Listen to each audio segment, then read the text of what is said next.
Do you worship any other gods besides God? Before you answer, let's talk about it. Hello, I'm Stuart Baskin, pastor of First Presbyterian Church of Tyler, Texas, and this is your daily devotional for Monday, July 25th, 2022.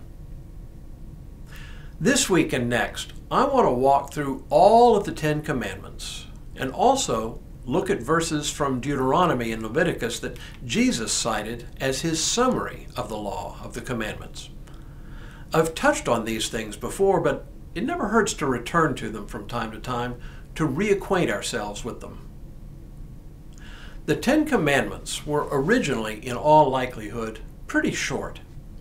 Some of the commandments still retain that fundamental character, but others have come to include what you might think of as some commentary attached to them to help explain why they're important.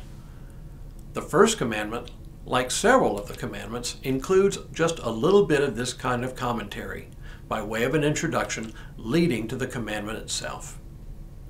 I am the Lord your God, who brought you out of the land of Egypt, out of the house of slavery. You shall have no other gods before me. This commandment begins with God's self-identification and a reminder of what God has done for the people. God brought them up out of Egypt, where they had become slaves under the Pharaohs. I won't rehearse the whole Exodus story here, but it's worth reading through as a reminder of the introduction to this commandment, which leads us to the commandment itself. No other gods. You shall have no other gods before me. The Hebrew text literally says, you shall have, or bring, no other gods before my face. It means that not only are the people not to recognize, let alone worship any other gods besides Yahweh, they must not cavort with other gods in front of God. As John Calvin put it, it would be like one adulterous spouse parading his or her lover in front of his or her marital partner. It's a brazen display of infidelity. This sounds pretty simple though, doesn't it? But it was perhaps the most often ignored commandment of all. Even a cursory read through the Old Testament reveals that the worship of other gods alongside this God was one of the two most egregious sins of the people, generation after generation. Indeed, it is one of the two fundamental indictments of the prophets against both the kings of Israel and against the people themselves. With such a direct commandment not to have any other gods, then why did the people continually ignore it? And for that matter, do we continue in this long tradition of ignoring this commandment? The answer to both questions is deceptively simple. As for the first, if you asked any good and faithful Israelite, they would have affirmed this commandment. They just didn't see that making sacrifices to other gods was a particular problem. After all, they would have reasoned, other gods, though less powerful, still had power. Why not try to appease them to stay in their good graces? For this God may be seen to rule over the weather, and that God may be seen to affect the fertility of farm animals.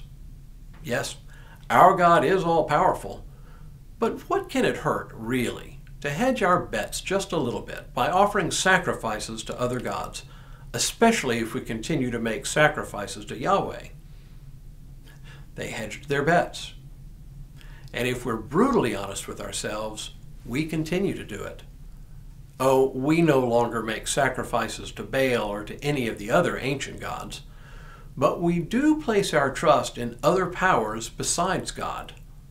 Wealth, nation, race, all of these become for us objects of devotion alongside our God, to say nothing of superstitions.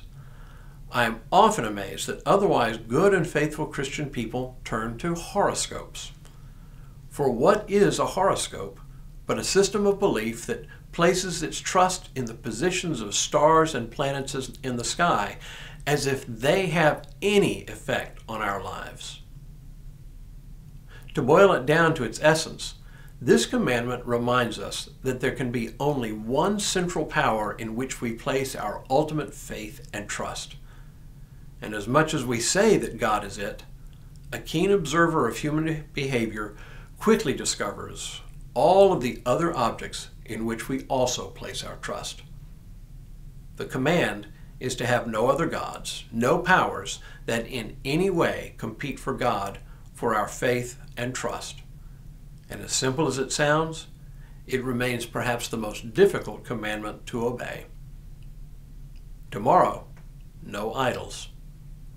But for now, may God continue to bless you and keep you in all that you do this day and in all the days ahead.